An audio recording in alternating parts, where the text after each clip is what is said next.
Is Device Manager refusing to open on your Windows PC? This can happen because of system errors, damaged files, or permission issues.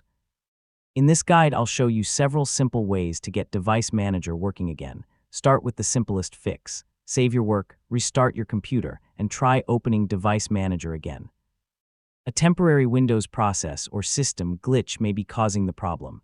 If it still won't open, try another method. Right-click Start and select Device Manager. You can also press Windows and R, type devmgmt.msc, and press Enter. If that doesn't work, damaged Windows system files could be involved.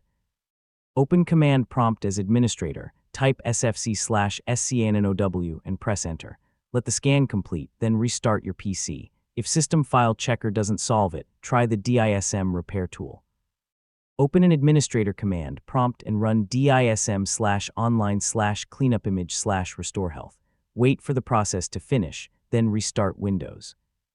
Next, check whether important Windows services are running. Press Windows and R, type services.msc, and press Enter. Look for services related to Windows management and make sure they're not disabled. Open Settings, go to Windows Update, and select Check for Updates.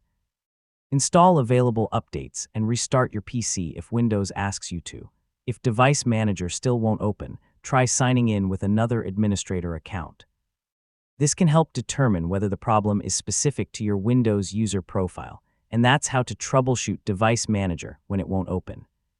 Start with a restart and alternate launch methods, then repair Windows files if necessary. So, work through the steps one at a time and test Device Manager after each fix.